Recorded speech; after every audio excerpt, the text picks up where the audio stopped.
change out a Delta shower cartridge. Now, if you're new to the channel, make sure you hit that subscribe button and hit the notification bell so you get notified as soon as we put out a new video.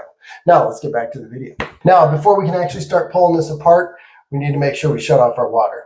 If we don't,